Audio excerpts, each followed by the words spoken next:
Hi, I'm Diego Gonzalez from airbrushmonsters.com, and today I kind of want to go over some basic maintenance stuff and about the needle and how to like reset it and set it in there. You know, kind of some little basic stuff, but it's really important to know because if you really want to get in it and do some really cool shirts, you gotta learn all the the ground framework and how, what is an airbrush, how does it work, everything about it. Because the more you know about it, the better you're gonna be able to use this tool. So this is a double action airbrush and I water Eclipse. Like I said, it's a HBP CS. Yeah. So what this is, it's a handle, real of course, and screws like that. When I first started, I really didn't mess with this and take it all apart because I was scared I was gonna break it. But now you use airbrushes a lot. You'll just take them all apart. You have to. And inside there's a little needle. This is a little chuck at the end. You can screw the chuck, pull out the needle, and a lot of times you have to clean this thing. So you clean the needle off to make sure there's not any old paint on there. And you push it in there and set it back in like that. I kind of tap it a little bit, not really hard, but I do that to make sure there's a metal-to-metal contact from the needle and contact from the nozzle inside of here.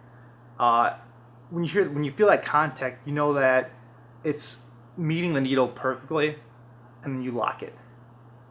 Sometimes if you have paint stuck in there, you'll feel like it's not all the way touching that metal, and then it means something clogged. There's something clogged in there, and that's like a troubleshooting thing. It's kind of important to know how it kind of feels after a while, if there's something in there or not, to know if your airbrush is working properly. Because if it's not working properly, you can't do cool stuff, you can't make cool t-shirts, and you're going to be hindered by the tool, which isn't the point. You want to make art or make t-shirts or whatever you're trying to do. And the tool is supposed to help you, not kind of hinder you. So that's really important to know how this works. Really simple. Just in and out, kind of tap a little bit and lock it. Make sure you always lock it. And inside, and this thing, this is I think it's a chuck. I think it's what it's called exactly. I'm not sure. But the purpose of this is it holds a little spring inside and it helps the tension of the airbrush. Now a lot of guys in the airbrush industry kind of mess with this, kind of adjusting this tensioner a little bit back and forth, and what that does is allows your trigger to move back and forth smoothly, easier. So if you kind of unscrew it counterclockwise to bring it back, the trigger has a smoother action to move. And that's important because if you're trying to do like some crazy lettering and it's really thick and thin lines, it's really sensitive. So you push it back and pull back faster, you can go really small, fine lines to huge like flourishes. And that's how a lot of guys can do like one stroke flourishes. It's kind of like a trick they do. And that's kind of important to know how to do that. And also if you're trying to like get tighter, small, fine lines, kind of screw it in a little bit. And that's what I do. So it's not like you gotta pull back and put a bunch of paint on your whatever you're working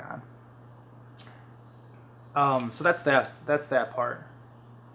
And of course the trigger, push down, allows air to come out of here and shoot through the gun.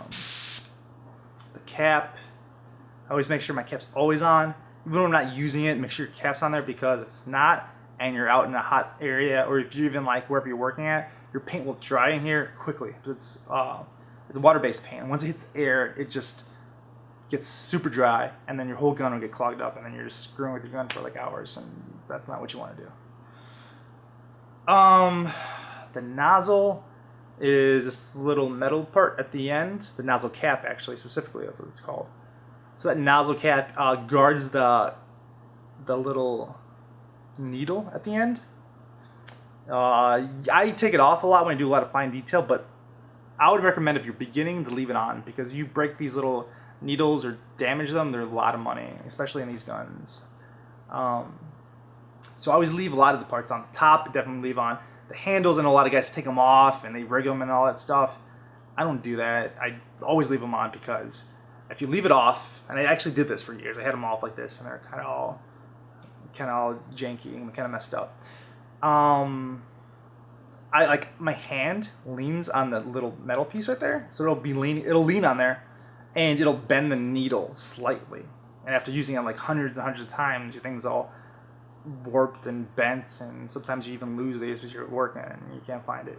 These things are expensive, so I always leave it on there, so it doesn't damage that part and mess up anything inside. It's really important, you know, unless you're like a veteran artist, and you know, then you can do whatever you want then. But it's kind of like some tips and kind of how I use my guns and some important things to me that I feel like mentioning. So to help you guys out and do some really cool art yourself.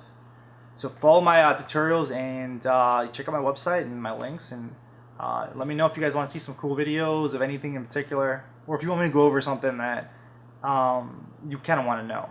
All right, thanks for following me.